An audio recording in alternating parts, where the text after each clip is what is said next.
शुभकामनाएं। दर्शकों का स्वागत है। 60 के दशक में East Side High School Paterson New Jersey के सबसे सफल स्कूलों में से एक है, जो इस स्कूल में शिक्षक हैं और उनकी कक्षा उन्हें पसंद करती है क्योंकि वह महत्वपूर्ण बातें सिखाते हैं, लेकिन साथ ही मजेदार प्रतियोगिताएं भी करते हैं। एक सुबह उसकी कक्षा को साथी शिक्षक फ्रैंक द्वारा बाधित किया जाता है, जो उसे बताता है कि वे बिना उनके यूनियन कार्यकारी बोर्ड की बैठक कर रहे हैं। गुस्से में जो मीटिंग में घुस जाता है और सभी पर चिल्लाता है कि वे उसके सुधार के विचारों का समर्थन नहीं कर रहे हैं, और जैसे ही स्थानीय सरकार उन्हें शांति बनाए रखने के लिए कहती है, वे सब कुछ छोड़ देते हैं। जो कि व्यवहार से तंग आकर समिति उसे किसी दूसरे स्कूल में भेजने पर सहमति जताती है। 20 साल बाद ईस्ट साइड हाई इस हद तक गिर चुका है कि इसे हिंसा का कड़ाह कहा जाता है। खुद इमारत ने अपनी चमक खो दी है और छात्रों को अच्छे व्यवहार का मतलब नहीं पता। यहाँ हर हॉल में धमकाना और हिंसा है। वे शिक्षकों की बात नहीं सुनते हैं और जब शिक्षक हस्तक्षेप करने की कोशिश करते हैं तो उन्हें भी मारते हैं और अवैध पदार्थ और हथियार ऐसे बांटे जाते हैं जैसे वे मिठाई हो। ज्यादातर छात्र न्यूनतम बुनियादी कौशल परीक्षण को पास नहीं कर सकते और यह मेयर बॉबमैन के लिए बुरी खबर है, जो राज्य प्रशासन को स्कूल खोना नहीं चाहते क्योंकि इससे उनका चुनाव हार जाएगा। फ्रैंक, जो अब स्कूल के अधीक्षक हैं, और श्री रोसेनबर्ग, स्कूल बोर्ड के वकील, एकमात्र तार्किक निष्कर्ष पर पहुंचते हैं। उन्हें जो को वापस लाना होगा। बॉटमैन को यह विचार पसंद नहीं आता, लेकिन उसे मंजूरी दे देता है क्योंकि उसके पास कोई विकल्प नहीं है। फ्रैंक और रोसेनबर्ग जो से मिलने जाते हैं और ईस्ट साइड में प्रिंसिपल का पद देने की पेशकश करते हैं, लेकिन जो उन्हें मना कर देता है, समझाते हुए कि वह जानता है कि मेयर केवल खुद को बचाना चाहता है और बच्चों को नहीं। हालांकि फ्रैंक उसे अपना विचार बदलने के लिए मना लेता है और बताता है कि जो ने अब तक अपनी पागल जो वाली रूटीन से कोई फर्क नहीं डाला है और उसे अपनी कब्र तक नहीं ले जाना चाहिए।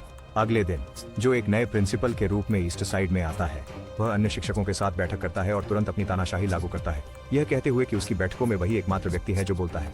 सभी अपराधी छात्रों की सूची मांगने के बाद वह संरक्षक को दीवारें साफ करने का आदेश देता है और कहता है कि जो भी छात्र डिटेंशन में है वे उसकी मदद करें। श्री डार्नेल, अंग्रेजी शिक्षक, को फुटबॉल कोच के सहायक के पद पर पदावनत कर दिया गया है।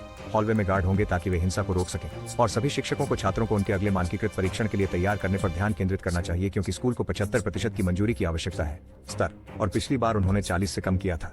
इसके बाद जो एक स्कूल असेंबली बुलाता है जहां सूची के सभी शरारती बच्चों को मंच पर पेश किया जाता है। जब जो आता है तो वह कनिष्ठा से टकराता है, जो उसे देखकर खुश होती है क्योंकि वह उसका प्राथमिक विद्यालय का प्रिंसिपल था। जो मंच पर आता है और शांति की मांग करता है, लेकिन कोई भी उस पर ध्यान नहीं देता है, और उपद्रवी लोग उस पर तब हंसते हैं जब वह उनसे स्कूल का गीत गाने के लिए कहता है। उन्हें सुधारने के बारे में निराश होकर जो सभी मुसीबतों को स्कूल से निकालने का निर्णय लेता है और बाकी बच्चों से वादा करता है कि कोई उन्हें अब परेशान नहीं करेगा। सिक्योरिटी सभी छात्रों को मंच से हटा देती है और यह बाकी सबको शांत कराने के लिए काफी है, खासकर जब जो उन्हें बताता है कि अगर वे कड़ी मेहनत से नहीं पढ़ते तो अगला नंबर उनका हो सकता है। दोपहर में जो कि सभी माता पिता के साथ बैठक है, लियाना, निकाले गए बच्चों में से एक की मां, जो हुआ उससे बहुत नाराज है और कई माता पिता उसका समर्थन करते हैं, लेकिन जो हार नहीं मानता और कुछ बुरे से पूरे टोकरी को खराब करने के बारे में भाषण देता है। वह बताते हैं कि उन्होंने 300 बच्चों को निकाल दिया ताकि 2700 को बचाया जा सके, और उन्होंने भगवान से वादा किया था कि वह स्कूल को बचाएंगे। इस भाषण से उसे लगभग हर माता पिता का समर्थन मिलता है, लेकिन लियाना गुस्से में रहती है। अगले दिन जो स्कूल आता है और एक बच्चे को उसका इंतजार करते हुए पाता है। सैम्स को निकाला गया था और अब वह जो को समझाने की कोशिश कर रहा है कि उसने कुछ नहीं किया, लेकिन जो जानता है कि वह झूठ बोल रहा है और उसे अपने साथ छत पर ले जाता है। वह सैम्स को कायर कहता है कि उसने अपने माता पिता को यह नहीं बताया कि उसे निष्कासित कर दिया गया है, और कहता है कि उन अवैध पदार्थों का सेवन उसे मार डालेगा, इसलिए अगर वह इतनी बुरी तरह से मरना चाहता है तो उसे कूद जाना चाहिए। सैम स्पष्ट रूप से मना करता है और वादा करता है कि वह बेहतर करेगा, और जो उसे दूसरा मौका देने के लिए स्वीकार करता है, लेकिन अगर उसने फिर से गड़बड़ की तो वह हमेशा के लिए बाहर हो जाएगा। दोपहर के भोजन के दौरान जो मेज से मेज तक जाता है यह सुनने के लिए कि छात्र क्या कहना चाहते हैं और कुछ सलाह देते हैं। उसे खुशी होती है कि रेने सूट पहना है, जो एक उत्कृष्ट उदाहरण सेट करता है, विपरीत सैम और उसके दोस्तों के जो लापरवाही से कपड़े पहनते हैं। जब उसने देखा कि वे एक लड़की को परेशान कर रहे हैं तो जो उन्हें खड़ा करवा देता है और सबके सामने उनके कपड़ों की पसंद को लेकर उंगली उठाता है, फिर उनसे स्कूल का गाना गाने को कहता है। वह पूरे कमरे को याद दिलाता है कि कोई भी स्कूल गीत के दौरान हिलना नहीं चाहिए। इसलिए जब डार्नेल कचरा उठाने के लिए झुकता है, जो उसे अपने कार्यालय भेज देता है। लड़कों को वैसे भी गीत के बोल नहीं पता, जिससे जो उन्हें सजा देता है और सबको सूचित करता है कि अब से सभी को आदेश पर स्कूल गीत गाने के लिए तैयार रहना चाहिए, वरना परिणाम भुगतने होंगे। इसके बाद जॉय म्यूजिक टीचर एलिट से मिलने जाता है और उसे नए नियम के बारे में बताता है। एलिट इसे स्वीकार कर लेती है, लेकिन वह स्कूल का गीत तब सिखाएगी जब न्यूयॉर्क में होने वाले क्वायर कॉन्सर्ट की ट्रेनिंग खत्म हो जाएगी। बच्चे मोजार्ट का अभ्यास कर रहे हैं और एलियट चाहते हैं कि उनके काम का सम्मान किया जाए। वह जो को टोकती है, कहती है कि उसे अन्य वयस्कों का सामना करना पसंद नहीं है, और जो की प्रतिक्रिया होती है उसे निकालकर और कॉन्सर्ट रद्द कर देता है ताकि छात्र आने वाली परीक्षा पर ध्यान केंद्रित कर सके। अब से पियानो वादक मिसेस पॉवर्स संगीत कक्षा की जिम्मेदार होंगी। इसके बाद डार्नेल के साथ बैठक के दौरान जो को फिर से बुला लिया जाता है। डार्नेल सोचता है कि उसके साथ कचरे जैसा बर्ताव हो रहा है और वह चाहता है कि प्रिंसिपल याद रखें कि ये भी उसके छात्र हैं। इससे डार्नेल को निलंबित कर दिया जाता है।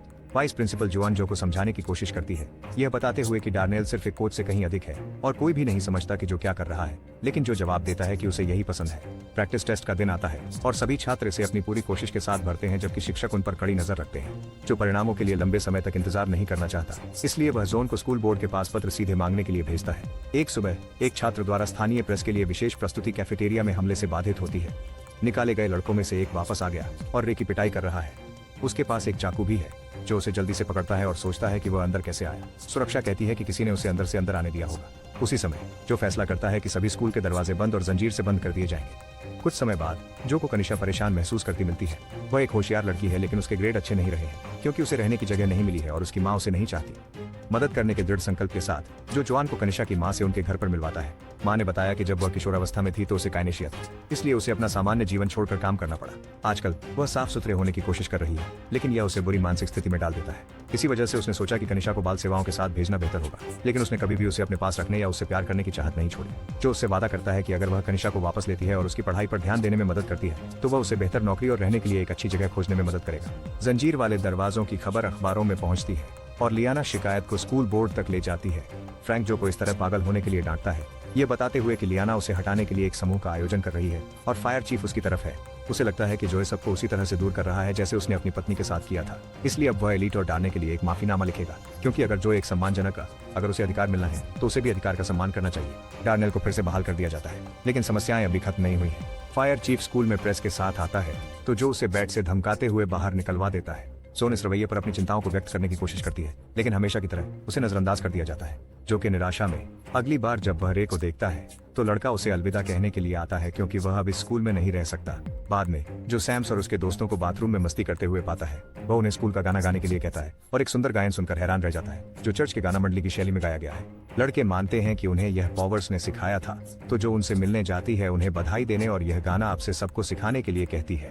प्रैक्टिस टेस्ट के नतीजे आते हैं और जो को निराशा होती है कि उन्होंने केवल 33% स्कोर किया है। वह सभी शिक्षकों को जिम में बुलाता है और उन्हें बताता है कि इन खराब परिणामों के लिए उनकी अक्षमता जिम्मेदार है, इसलिए उन्हें और मेहनत करनी होगी। जो एक ट्यूटरिंग कार्यक्रम और शनिवार को पूरक पठन का एक अतिरिक्त पाठ्यक्रम शुरू करना चाहता है, लेकिन एक शिक्षक बताता है कि सप्ताहांत में बच्चों को लाना मुश्किल है। उसकी योजना है कि वे हर छात्र के घर जाएं और उनके माता पिता से बात करें, उन्हें शामिल करें और अगर वे पढ़ नहीं सकते तो उन्हें भी आने का निमंत्रण दें। अगले कुछ हफ्तों में शिक्षक और छात्र कड़ी मेहनत करते हैं ताकि टेस्ट के लिए तैयार हो सके और जो अपने छात्रों के साथ जितना हो सके उतना शामिल रहता है। यह लियाना के लिए अभी भी पर्याप्त नहीं है, जो फायर चीफ के साथ मिलकर सीधे बैटमैन से बात करती है। फ्रैंक और रोसेनबर्ग जो का बचाव करने की कोशिश करते हैं लेकिन बॉटमैन उन्हें मीटिंग से बाहर कर देता है और लियाना के साथ एक समझौते पर पहुंचता है ताकि वह कस्बे के लोगों को उसके खिलाफ वोट न करने के लिए मना सके। बॉटमैन जो को बर्खास्त करवा देगा और लियाना उसके प्रचार के लिए लोगों का समर्थन जुटाएगी। बाद में बाथरूम में बॉटमैन फायर चीफ को बताता है कि वे टेस्ट के बाद जो को अवैध जंजीरों के लिए गिरफ्तार करेंगे। इस बात से अनजान कि रोसेनबर्ग एक स्टॉल में है और सब कुछ सुन रहा है। रोसेनबर्ग ने फ्रैंक को इसके बारे में बताया और वे जो को चेतावनी देने जाते हैं, जो जल्दी से एक योजना बनाता है।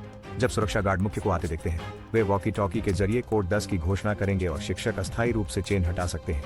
इसके बाद जोन जो से उनके रीडिंग प्रोग्राम की प्रगति के बारे में बात करने की कोशिश करती है, लेकिन वह कहता है कि वह अभी बहुत व्यस्त है और कि उसकी वाइस प्रिंसिपल को बिना हर समय उसकी जरूरत के काम करना चाहिए। दिन के आखिरी में जोन जो से ट्रांसफर मांगती है और समझाती है कि उसके साथ काम करना कितना निराशाजनक है। वह उसे अहंकारी और ढोंगी कहती है जो उन लोगों पर अत्याचार करता है जो लड़ नहीं सकते, और बताती है कि आधे स्टाफ का भी यही मानना है। वे सिर्फ इसलिए काम नहीं छोड़ रहे क्योंकि वे बच्चों की परवाह करते हैं। हालांकि जोन ने शिक्षकों के प्रति उनके अपमान और समर्थन की कमी से तंग आ चुकी है, इसलिए वह बाहर जाना चाहती है। अगले दिन सभा से पहले जोन को जो उसके ट्रांसफर पेपर्स देता है। फिर वह बच्चों को स्कूल की बुरी छवि के बारे में बताता है और उन्हें प्रेरणा देता है कि वे साबित करें कि वे जंगली नहीं हैं। वह शिक्षकों के प्रति अपना आभार भी दिखाता है, जिसका क्रेडिट वह जोन को देता है।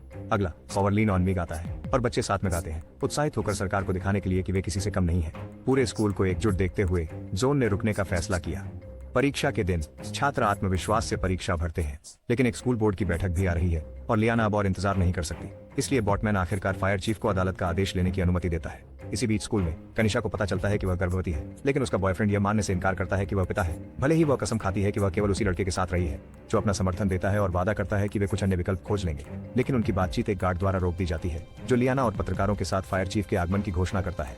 कोड 10 का इस्तेमाल करते हुए जो चेन हटाने की कोशिश करता है, लेकिन प्रमुख तैयार है और उसके पास इस कोड की रिकॉर्डिंग है, इसलिए अग्निशमन कोड का उल्लंघन करने के लिए जो गिरफ्तार हो जाता है, जिससे जोन का जिम्मा संभालती है।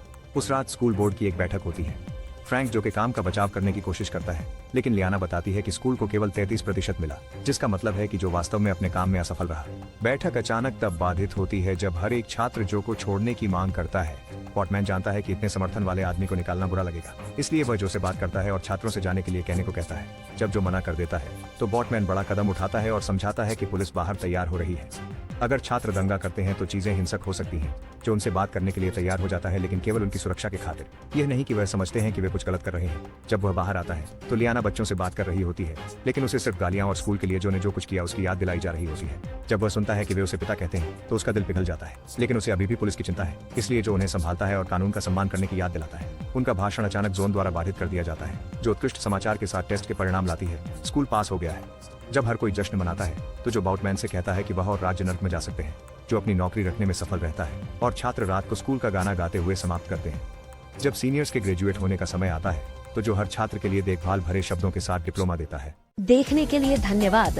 अधिक मूवी रिकैप के लिए कृपया हमारे चैनल फिल्म ज्ञानी को लाइक, कमेंट और सब्सक्राइब करें।